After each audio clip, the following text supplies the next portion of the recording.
That's right. What's going on, everyone? And welcome back to another episode of Bridging the Gap here on the Jersey First TV network. As always, I'm AJ Malillo. And I'm Stephen Rombolo. And you can check out Jersey First TV anytime on Jersey First TV's YouTube page, where you can hit that notification bell, hit that subscribe button, get all your Bridging the Gap, the Nader narrative, Real Talk with Fernando content. You can also check us out on jerseyfirst.org, where you can sign up for our newsletter and sign the pledge while you're there. And you can get us on demand anytime on onnj.com. You can also check us out on Spotify for just the audio version of the podcast, and SoundCloud. Just search up Bridging the Gap. Jersey First, and you'll find it over there too.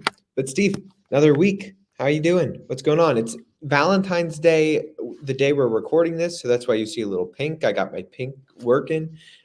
Steven is in black, so very festive. But what do you got going on? How you doing today?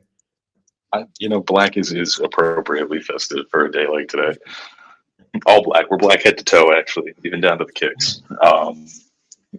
Mourning of sorts. I don't know. Commercial holidays don't interest me. I'm far too concerned with the intricacies and the day in and day out of law school. It's really this week I just feel absolutely pummeled upon. Things are just piling, stacking at this point, and we're making it though. That's it. This is one of those weeks where I just kind of like Monday rolled around. And I was like, and you just gotta hold your breath to get through to the end of it. And however I make it out on the other end, as scraped, tattered, beaten, and torn as I may be, we will make it out. And that's about all I got going right now. You'll always make it out. That's it. And I don't know, the Valentine's Day gimmick, old to me. Not for nothing. I was walking around. We're at a professional school today. I saw some people walking around with like little headbands that had like hearts on them, and I don't know. I don't know if that's what I need to be seeing around here. It's a serious place, The law does not care for Valentine's Day. I don't know. Little pink. I was in the office today. I feel like not an issue. Maybe I'm just a bitter young man. Yeah, I just think, you know what? I think you need to get a little love in your heart, Steve. Isn't that a song? Get a little love in your heart. Right? That sounds right. Or something like that. If not, you just made it one. I think it was pretty good. I'm pretty bright. But no, you know what? Here's the thing. I'm not a huge Valentine's Day guy myself. I think it's, another excuse for corporations to make some more money off of the backs of good, hardworking Americans. And I'm all for it, honestly, for the most part. But it's just another one, and it's not that big of a deal. But, I think there is something that should be noted about the importance of taking a day to think about the people that you love. And I know that we play this very much like romanticized version where it's like your significant other and whatnot, but it doesn't have to be that way. I think it's nice to have a holiday that's like sort of centered around showing your loved ones that you love them. And I don't necessarily have a problem with that. The romanticized aspect of it is a bit annoying, and it kind of makes me, cringe because I have to see everybody being so happy, but like it's fine at the end of the day. And we'll get there eventually, I'm sure of it. But just to know that a holiday built around love is a nice thing. So love the people that you're around, and also the people that have gotten you where you are. I didn't expect to have the first segment of this show turn into what I'm about to turn it into, but I want to push back on that, and I want to say that there's already a holiday that exists for that, and it's called Thanksgiving. And I think thankfulness also encompasses that love. I think it also encompasses that love, and it's less corporate, and so I see this holiday completely as a corporate shill. I'm going to refer to them as coupled individuals to go ahead and spread their obnoxious desires for one another around non-coupled individuals. And it sometimes I'm just a little bit bitter about it. I'm not going to sit here and act like it's this hunky-dory thing. Like I'm keeping a buck with everybody. I don't care that you love your boyfriend. I don't care that you love your girlfriend. I don't. It's not You my know what, business. Steve? So keep Fair it to enough. yourself. That's how I feel about it. Fine, fine. I do care, and because I want people to love. I'm a fan of love. I love love. That's one Love thing it. that Love in private. Love in private. you know what? Fair enough, but I appreciate it. Um, I understand being a little bit bitter about it, but I appreciate it, and I would say Thanksgiving is different. Giving thanks and celebrating love, I think, are two different things. But anyway, not necessarily important for what we have going on today.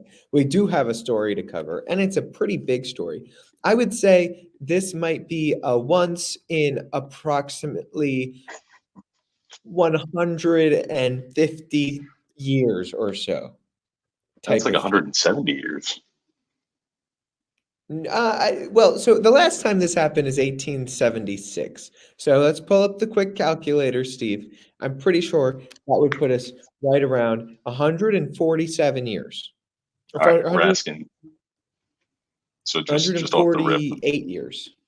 the problem here is that we asked two lawmen to do mathematics off the mental, which I'm simply not poised for that. But as AJ's googling this, 148 years. 148 years. okay, I got it right. all right, all right. So yeah, And the once last in every 148-year event. Yeah, and that would be the impeachment of a cabinet secretary. As the House Republicans came out last night, officially passed their vote to impeach Secretary Mayorkas, who is the Secretary of the Department of Homeland Security. It was a very, very narrow vote, excuse me, which would be a vote of 214 to 213. So, Stephen, just about as narrow as you can make it. The Republicans voted to impeach Mayorkas, and it was their second attempt. And like we said, this is only the second cabinet secretary in U.S. history to be impeached. The last one was William Belknap, and William Belknap was impeached while he was serving under President Ulysses S. Grant, and he was serving as the Secretary of War of the War Department. So let's talk a little bit. I think that there's a couple of ways that we can approach this conversation. Stephen, I'll let you jump in I was going to right say, now to give your in way of background, but then well, I just wanted to make a comment about the narrowness of the vote because I think it's important. And so the article that I was reading from the New York Times, they mentioned that this was really only possible because there was two Democrats that weren't actually in attendance to make this vote happen. And I was reading the statements that these people had put out, and one of them said, they had tested positive for COVID, so they didn't want to be there, to potentially spread. And the other person was stuck up on a like a delayed flight or something. And I just feel like I should take the opportunity while it's in front of us to say, if it's your job to be in Washington, D.C., to vote on these things, absent of the medical exception for the woman, Miss Chu, I believe is her name. She's a Democratic representative. COVID, obviously, stay home, don't spread. But the guy that, should have been in DC sometime before the actual day that you needed to vote this historic decision. And so maybe we shouldn't be crying and complaining in online statements that we didn't show up to work that day and the consequences were substantial. I think maybe we should be better at our jobs. no, I think that Personally, that's absolutely fair. I also don't necessarily understand why they can't do votes, like a call-in vote. It doesn't seem like that difficult to me. You could do it over well, Zoom so you can confirm that that person is there. But again, AJ, it's asking too much. It's how asking too how much. dare how dare you suggest efficient voting practices in this country? How dare you? No, that's a How great dare you? point. I probably shouldn't say that, the sitting congressional delegations couldn't, operate a Zoom and then effectively vote yay or nay over a Zoom. Like I shouldn't say that. And it's not like they're paid nearly $250,000 a year to vote occasionally or anything. So anyway, I think that there's a couple of ways we could do this, and we could dig in a little bit to the nitty gritty of the impeachment, but I just don't think that that's necessarily practical. I think that it doesn't give us anything. So we can talk about Stephen, and I'll let you decide which direction you'd rather go in. Um, the true reason why the Republicans decided to impeach Secretary Mayorkas, and that's because Secretary Mayorkas is going to be the fall man and the person to point your finger to for the terrible Biden administration policy on the borders. Right? He is the easiest person to point the finger to and say, look, this is a fall man. This is a person that we can go after for these horrendous policies. While the Senate can't get a bill passed to save their lives, to fix border security, and the House can't do the same, they can point to somebody and be like, look, it's all their fault. So that's one way. We could talk about the issues surrounding that, or we can talk about maybe more of like a 3,000-foot overview of the situation and talk about what impeachment means in 2024, because it means something different than it did 4 years ago, or I guess more like 6 years ago, since the Democrats decided to impeach Trump twice, right? As we know, in the Constitution, it says that impeachments are for high crimes and misdemeanors. President Trump was impeached for lower standards than that. And so I think that has changed the landscape of what an impeachment means in the country. And I think this is something that when we talked about this while the Trump impeachments were going on, Stephen, that I had brought up.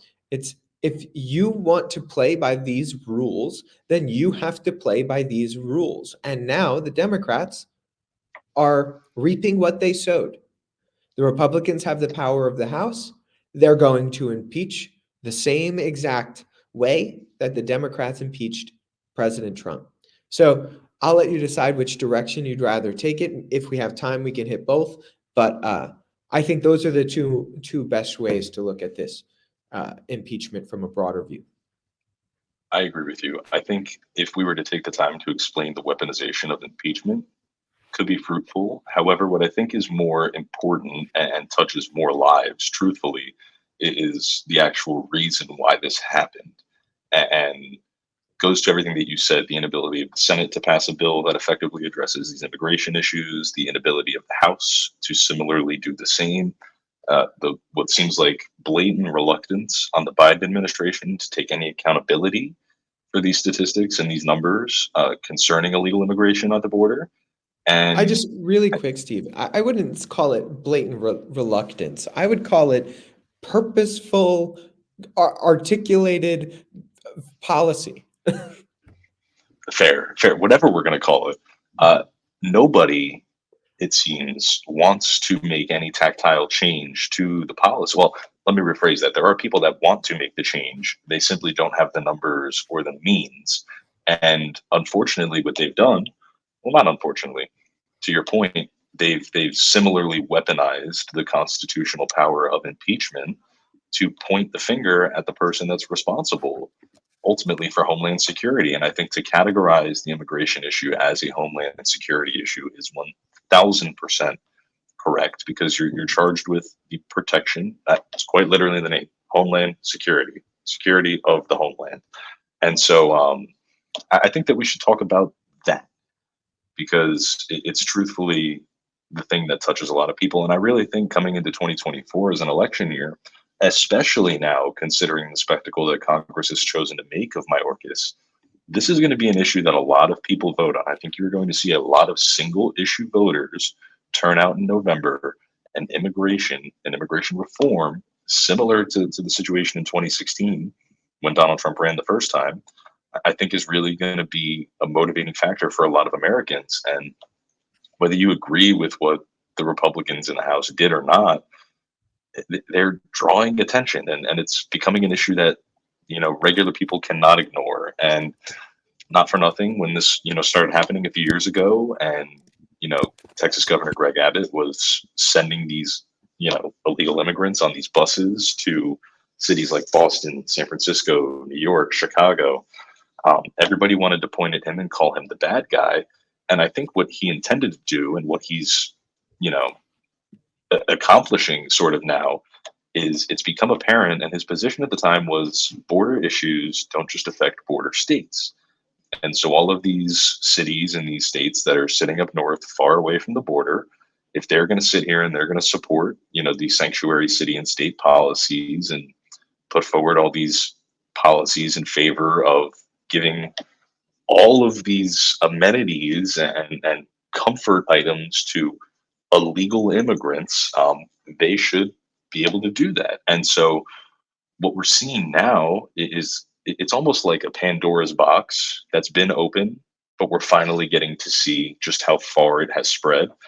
Because you now have, Democrats like Eric Adams, the mayor of New York City, who's saying that New York cannot sustain the influx of these illegal immigrants. And similarly in Chicago, saying that the residents of Chicago are going to have to start paying more taxes to support the influx of these immigrants and to house them and to feed them and to provide them healthcare and all of these things. And, people in New York and Chicago and Boston, I truthfully believe, had they not had these experiences or these realities that are coming upon them at this time, probably would have the same lackadaisical opinion that they had of the border 4 years ago, where they said, "Oh, well, it's not on my southern border, so sure, let them in. We'll take them." It seems like they almost made these empty promises without really considering the consequences. And when Governor Abbott, now over the course of a few years, has forced these people to deal with and see the consequences of this poor immigration policy put up by the Biden administration, it's hard to ignore.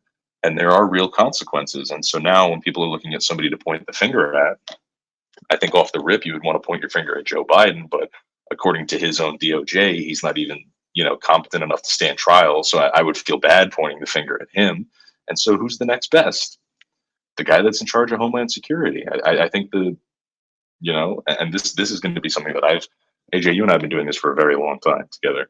And this is going to be something that you've probably never even heard me say, but I'm actually happy that the House Republicans were able to rally and make such an important and impactful statement for the American people to see. And somebody should be accountable for these very, very poor policies that have serious, serious outcomes that have been affecting quite literally the lives of every single American.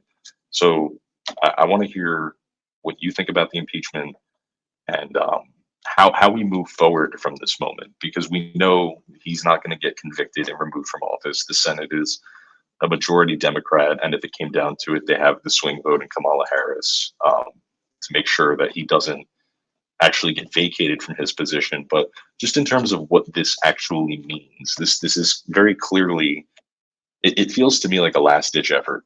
Like the Republicans are trying to rebuke this policy at every turn and opportunity that they get, and they've been stonewalled essentially and held up in these other funding bills where, oh, we'll do something about immigration, but you have to send another $90 billion to Ukraine.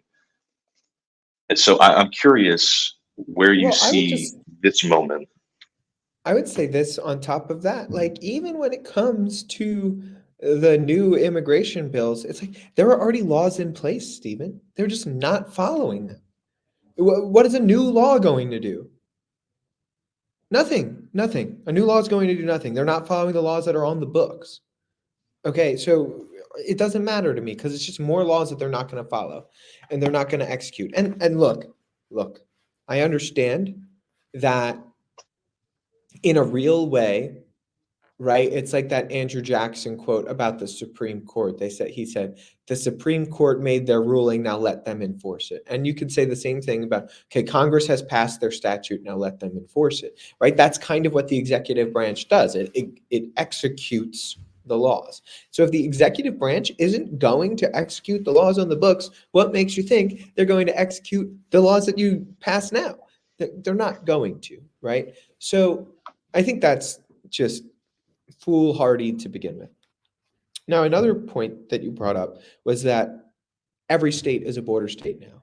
Just ask the citizens of Edison and the citizens of Newark and the citizens of Secaucus and the citizens of Jersey City and the citizens of New York City, right? These are your sanctuary cities that these migrants were being bused to, and they have reaped the issues that come along with that. And look, I think it's fair and important to note that, like, for the most part, Stephen, I don't really care if somebody is an immigrant into the United States. I care when they do it A, illegally, and B, when they do it at the droves of 6 to 10 million people at a time. I think we've all seen videos at this point of those people that are coming across the border saying like, you will know my name, and then it turns out that that person's on a terrorist watch list. It's like these are these people are coming across the border, and there are also people coming across the border that are economic, not just economic, but like actual asylum seekers. Sure, but there's a whole process for that, and it's not to illegally cross the border. That is not the asylum seeking process. So they should do so. And Steve, I've always been of the opinion that um, I've always been of the opinion that we can maybe make the actual legal immigration process cheaper, more time efficient. But you know what doesn't make the actual legal immigration process more time efficient and cheaper? Bogging down our system with 6 to 10 million people coming across the border since the Biden administration took office. That's not helping the situation. That's only making it worse. So the only way to actually fix the immigration issue, which I'm pretty sure 90% of Americans can agree that there is an issue regarding immigration, is to say, stop, actually enforce our border, close our border, and then make and mend the process. Because it's like trying to fix a leaky ship while still being in the middle of the ocean. It's like, no, you got to get to a dock first, and then you can repair the ship. But it It's a looked like great you analogy. wanted to jump in. Yeah. So the thing that's really interesting to me about this whole immigration issue, right?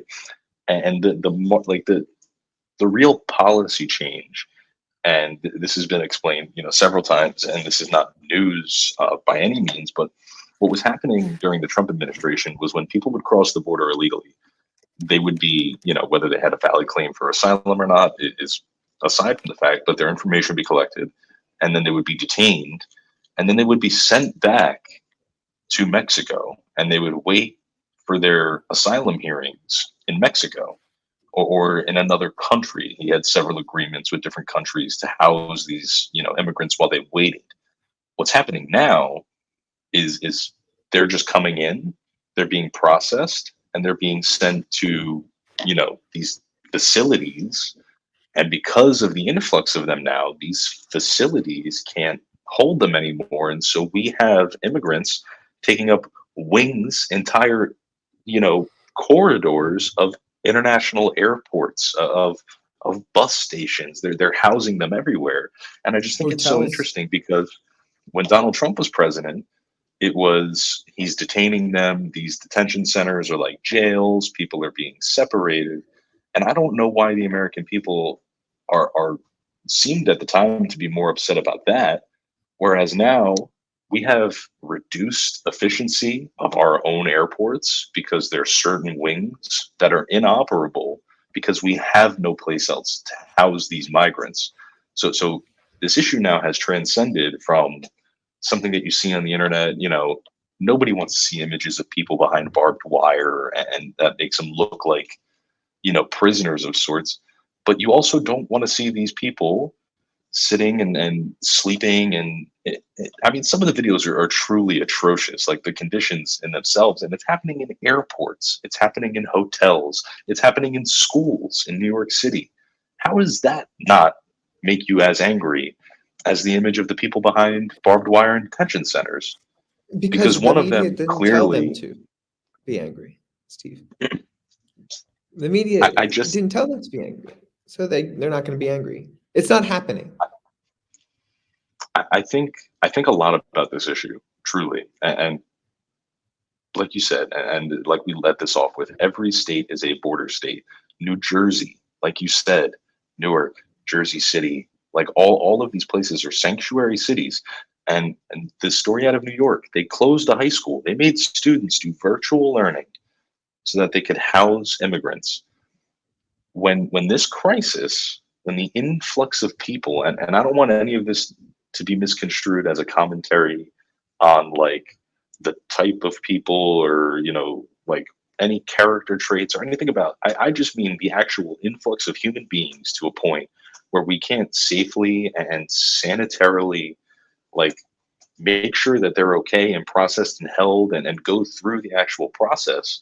It's got to the point where we're so overwhelmed, where we're saying, well, screw it, stick them in the airport, screw it, stick them in the school. They, we there was a story that just came out today. The same individual that got arrested in New York City the other day for the conflict with the police officers, that same individual who was then released was just arrested today for robbing a Macy's. And Well, so, Stephen, a lot of these democratically run states also don't have they don't, what's the word I'm looking for, appreciate federal detainers. It's not the right word, but they don't follow them. So if a person gets caught up and you know arrested for doing something and they have a federal detainer on them, they're supposed to house them and discuss it with the federal government, but they don't recognize federal detainers. That was the word I was looking for. So they just let them go. New I Jersey being think one of them. at the end of the day, shame on New Jersey for allowing this to even happen within our borders. But I'm happy. I'm truthfully, I'm glad, like I said before, that the Republicans have, you know, am I thrilled that they've weaponized, the same way the Democrats weaponized impeachment? No, not necessarily. I do still respect, the rule of law and all of those things. But at this point, it there's I don't see any other way to address and bring proper attention to the crisis, because, like I said, if you ask the Biden administration, first of all, you're never going to ask Joe Biden, because he has one press conference every 4 years, and when he does, he doesn't even know that he's there. And then And you it's talk scripted to out and it says this person is going to ask this question and you're going to give this answer. his press secretary, who is the queen of deflecting questions and not actually answering them. And so who else do you point the finger at? Because at the end of the day, and this is true for your county freeholder, your mayor, your congressman, your senator, your president, the secretaries, and everybody, they are all accountable to you, to me, the voters, the people who pay their salary, the people whose taxes go to fund the border and this ridiculous war in Ukraine and the other war in Israel. And we're the people that are footing the bill for all of these things. And when these policies don't continue to work for us, somebody needs to be held accountable. And this administration has done a great job at making sure that they shed accountability, and they just kind of act like it isn't a problem and it doesn't exist. And it's really shameful. And I'm just so glad, again, that finally something of historic proportion has happened. This way people are forced to speak about it, because you can't speak about this impeachment and not talk about what caused it, which is the ridiculous lack of enforcement of true border policy on behalf of the Biden administration. No, I mean, I couldn't agree more on a lot of what you said. And I just want to note that, like, this isn't, this shouldn't be at all surprising when you look at the president of the United States being a senator for what, 50 some odd years, 40 some odd It's years okay if before you that. don't. It's okay if you don't remember, because he Right, he doesn't doesn't either. remember either. That's a great point. But a senator for decades, and then you look at the political establishment, and they have been in these roles for decades upon decades. And it's like, what have they done so well? Dating back to, I'd say, right around the 1960s, 1970s, and that is abdicating their own responsibility. So it's these young, at the time, senators and congressmen and women that were in these offices began to abdicate responsibility to unelected bureaucrats, like creating things like the FEC and the FCC, and even if they, and the EPA, and even if they're not creating them, they're expanding their powers broadly, and they abdicate the responsibility that they have to their voting, saying, look, we're going to give it to the experts, we're going to give it to the experts, we're going to give it to the experts, right? And And I mean, I could go through the whole history lesson of like these are the people that are learning under the progressives of the Woodrow Wilsons and the Deweys, and then that's the education system they came up in, and then they take that education system, they run for Senate, they run for Congress, they abdicate the responsibilities, they hand it over to the experts, and now it's those same people that are now calling the shots. They're your Senate Majority Leader, Senate Minority Leader, President of the United States. And what have they done effectively for the last 50 years? Abdicate responsibility, and kept winning their seats because they're all really good at one thing, Stephen. They're really good at one thing. Do you know what that is? Nothing. Raising money. Uh, They're really good at raising money.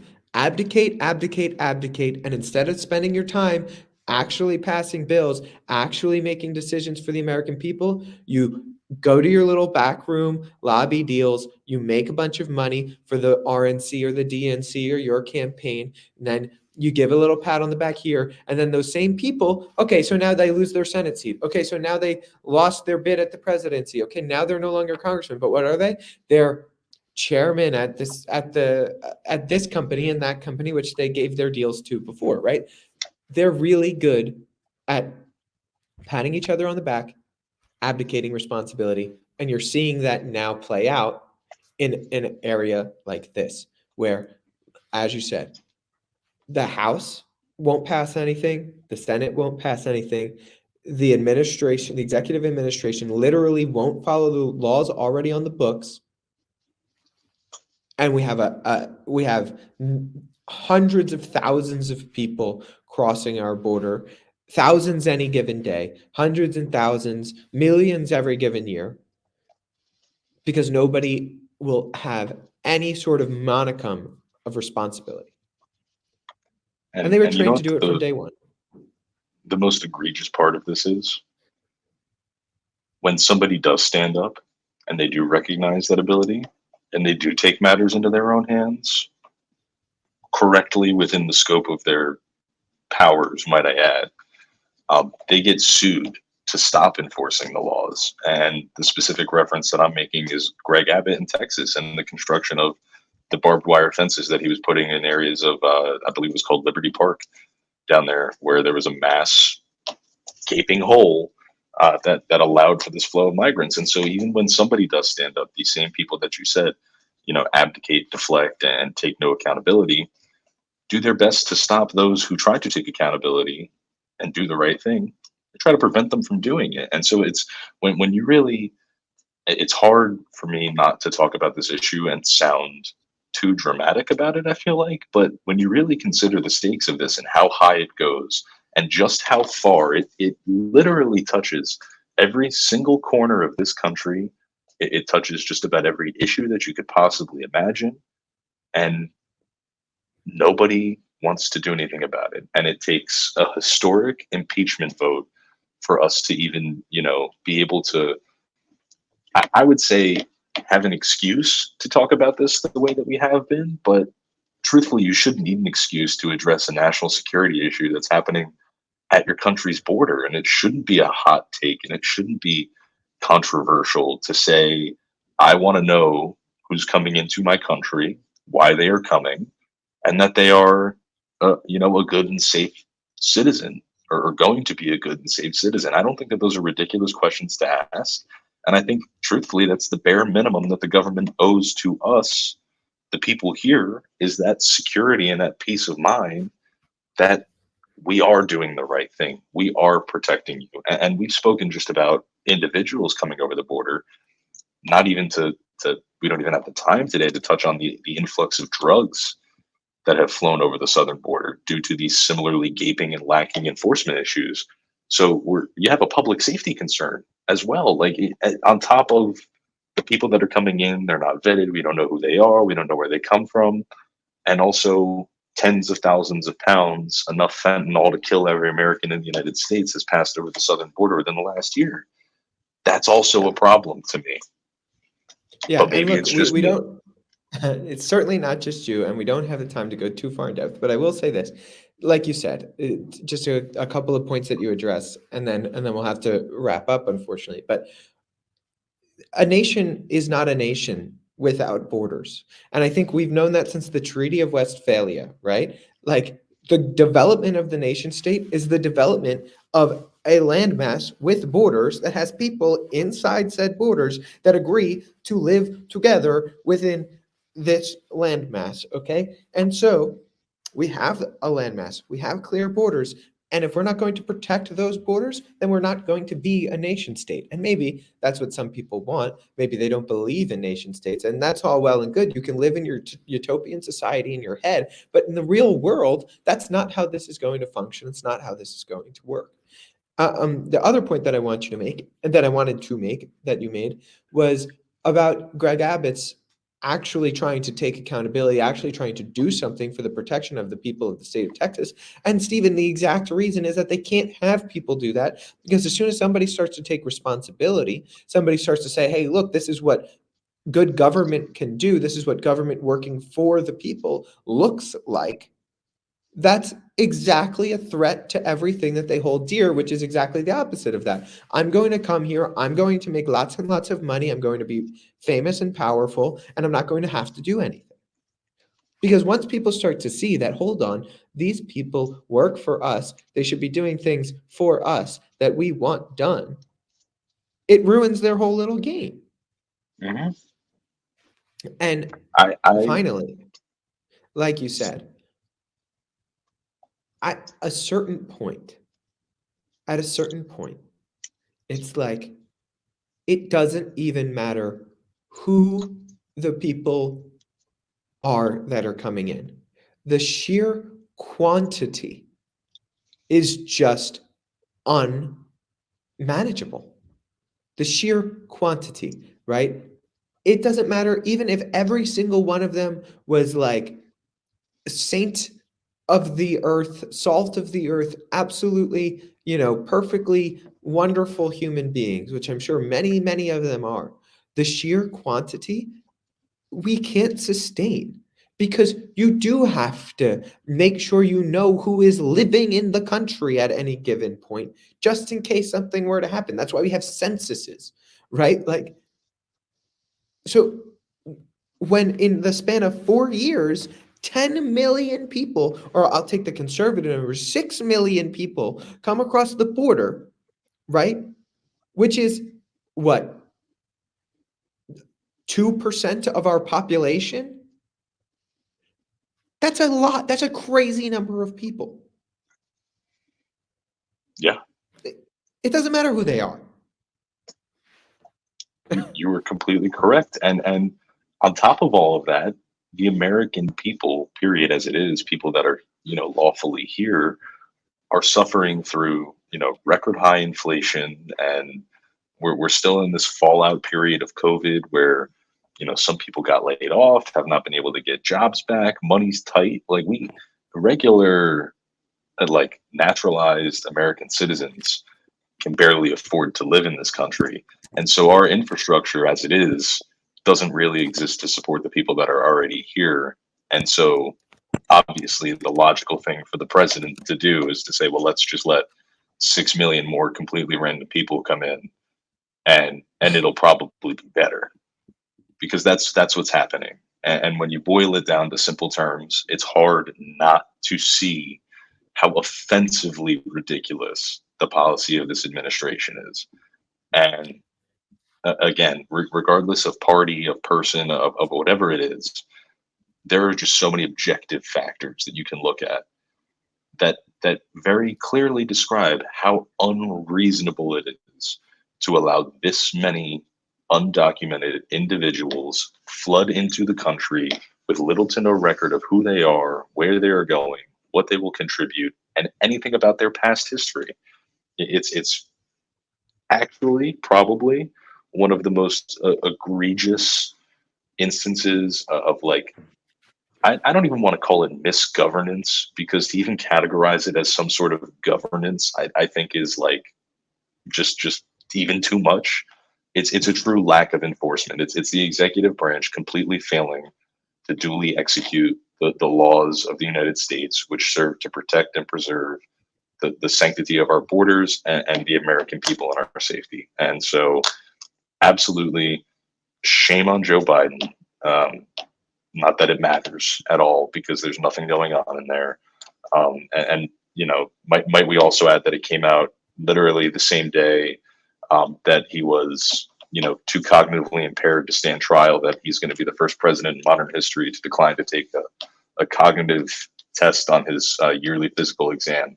So that's pretty damning as well. So it seems as if this entire administration is being upended, flipped on its head, and you know, for some reason they're just smiling and waving and acting like we don't see what's happening. And unfortunately, this mistake is too big. It touches every corner of this country, and we can't ignore it any longer. And this is an election year. Don't believe your lion eyes, Steve, and that's where I'll leave it at, because you're seeing too much. Just don't, like, all right, okay, all right. Just close your eyes and everything's will be fine. I won't Look, unfortunately we are out of time here on Bridging the Gap. For Jersey First, I'm AJ Malillo. I'm Stephen Rambola.